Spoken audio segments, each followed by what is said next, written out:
Atenção! Começa agora uma teleaula de Geografia do Ensino Fundamental. Você vai assistir a teleaula de número 33. Bons estudos!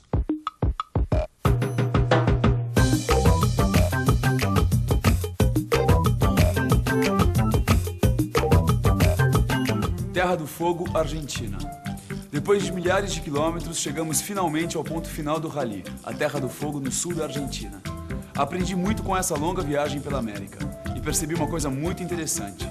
Os países da América Latina têm muitas semelhanças entre si, também muitas diferenças. Diferenças e semelhanças. Essa é a mais pura verdade. Você sabe que eu sou muito observador e sempre fico atento aos postais que eu entrego e também aos selos. E tem horas que eu penso assim, os países latino-americanos são tão parecidos que eles poderiam se unir e formar um só país. Mas aí eu lembro das diferenças. Parece que um não se encaixa com o outro. Não dá pra fazer uma integração. Agora, será mesmo? É isso que a gente vai ver nessa teleaula.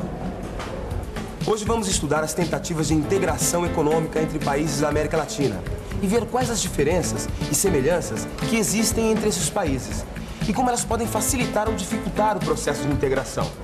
Vamos ver também que a América Latina está dividida em várias regiões. E aí? Todo mundo preparado para conhecer melhor esse verdadeiro mosaico americano? Então vamos nessa que a nossa teleaula está começando. Eita ferro, minha Nossa Senhora. O que foi, Paulo? Notícias ruins, né? Ruins nada, que isso. Péssimas. Pela manchete já dá para ver o clima, ó. Queda no nível de emprego assusta países da América Latina. Está dizendo aqui que a oferta de emprego nos países da América Latina está diminuindo cada vez mais, que no futuro vai ser pior. E que o mercado de trabalho está exigindo uma mão de obra cada vez mais especializada. E essa notícia não fala de automação, não? Como não? Aqui está dizendo que já os postos de trabalho serão substituídos por robôs e computadores, diminuindo ainda mais a oferta de trabalho nas fábricas. É para ficar preocupado ou não é? É, Paulo, você tem toda a razão. O desemprego é uma das maiores preocupações do mundo e da América Latina também. E esse problema vem se agravando devido às políticas de abertura ligadas à globalização da economia. Globalização da economia. Tá aí uma coisa que eu tenho ouvido falar muito ultimamente. Não é para menos. Ela tem tudo a ver com os nossos dias. A economia mundial tem mudado rapidamente nos últimos anos. Para enfrentar a crise dos anos 70, as grandes empresas começaram a adotar novas soluções, acelerando o processo de globalização. A ideia era criar novos mercados para aumentar o comércio entre os países. E com essa globalização surgiu uma nova tendência, a criação de blocos econômicos.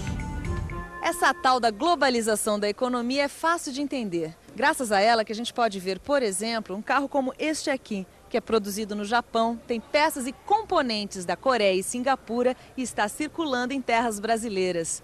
E essa história de blocos econômicos, como será que os países da América Latina estão se virando? Bom, primeiro a gente precisa saber que os países da América Latina estão em diferentes estágios de desenvolvimento econômico. Será que as pessoas sabem disso? Vamos ver.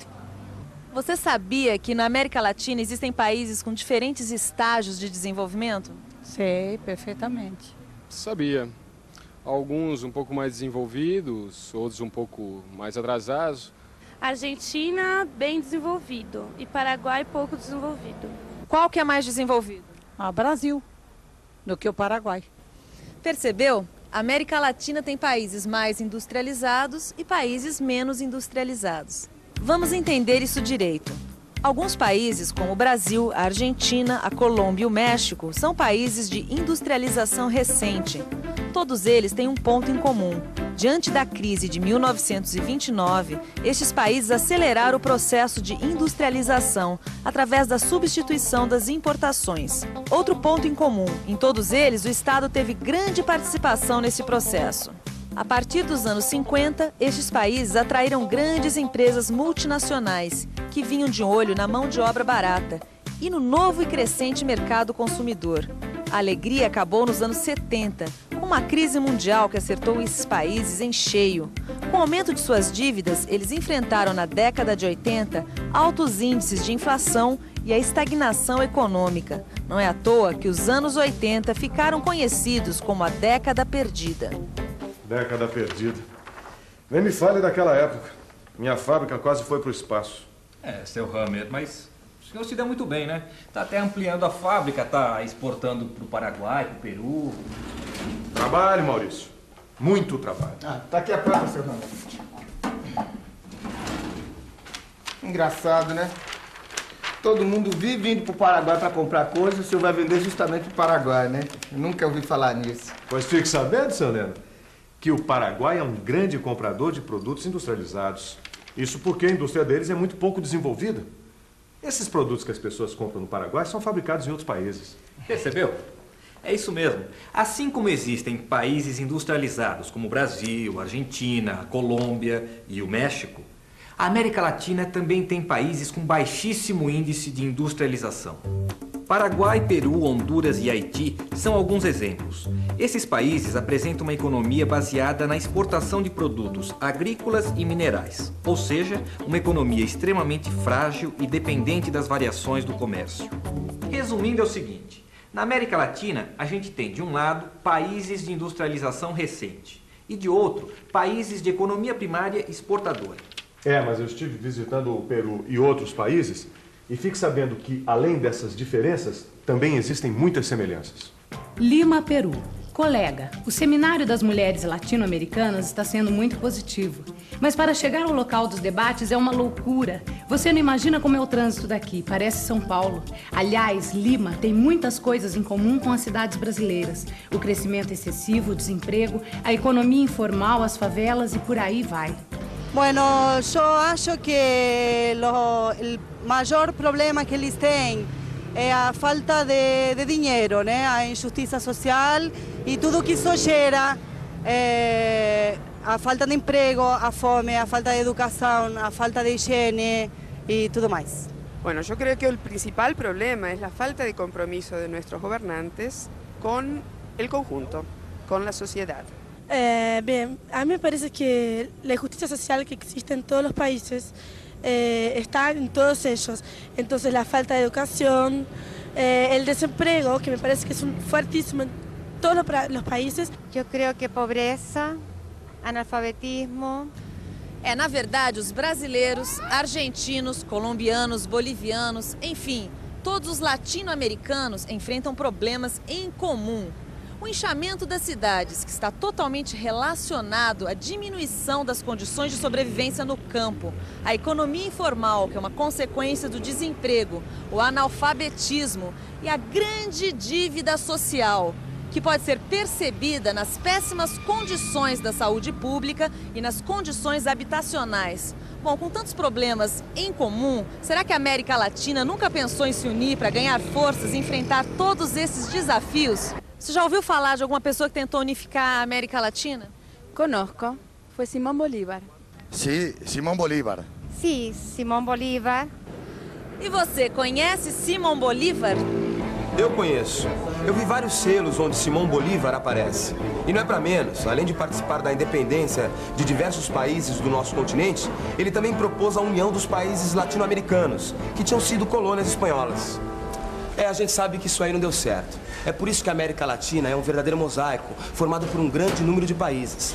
Na verdade, em vez de união, aconteceu quase o contrário. Os países latino-americanos sempre estiveram mais ligados com a Europa e com os Estados Unidos. Agora, você não acha isso estranho? Deixar de fazer comércio justamente com os países mais próximos, que estão ali do lado? Não seria mais vantajoso para a América Latina ter uma maior união, uma maior integração econômica? É claro que a integração econômica é vantajosa, tanto que a América Latina já vem tentando fazer isso desde as décadas de 50, 60. Em 60, por exemplo, foi criada a Associação Latino-Americana do Livre Comércio, que ficou conhecida como a LAUC. O projeto não foi adiante, mas a ideia não foi descartada. Mas espera aí, deixa eu ver se eu estou entendendo. Com a globalização da economia, o comércio entre países ficou cada vez mais por cima, é isso? É isso. A gente diz que as barreiras comerciais estão diminuindo. Mas então por que inventaram esse negócio de bloco econômico se a ideia é a comercialização entre vários países? Boa pergunta. E você, sabe por quê? Não? Então, fique por dentro, hein?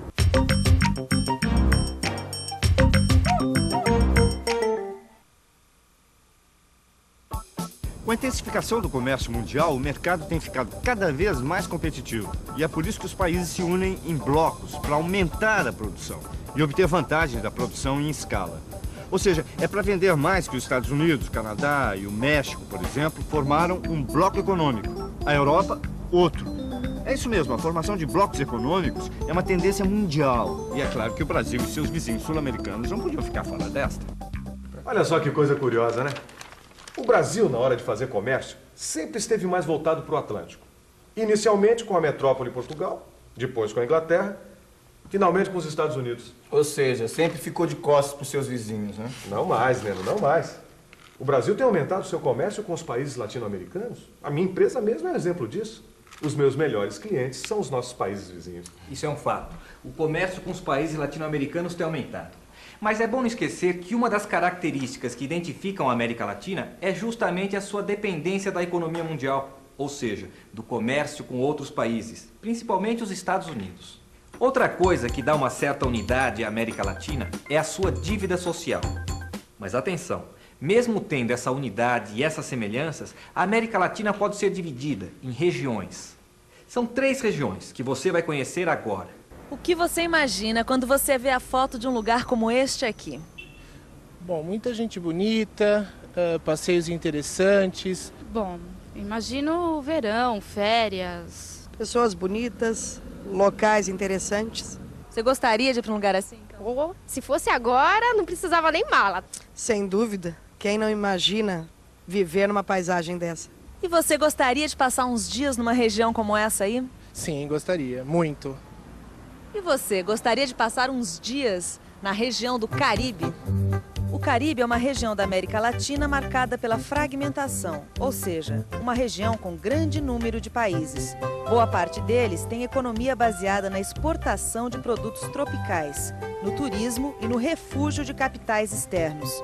O Mar do Caribe é o elemento de identificação dessa região e o México, seu principal país. E você, prefere as montanhas com neve, frio e tudo mais, como este lugar aqui? Tudo bem, porque na América Latina nós também temos essa opção. É uma região conhecida como América Andina.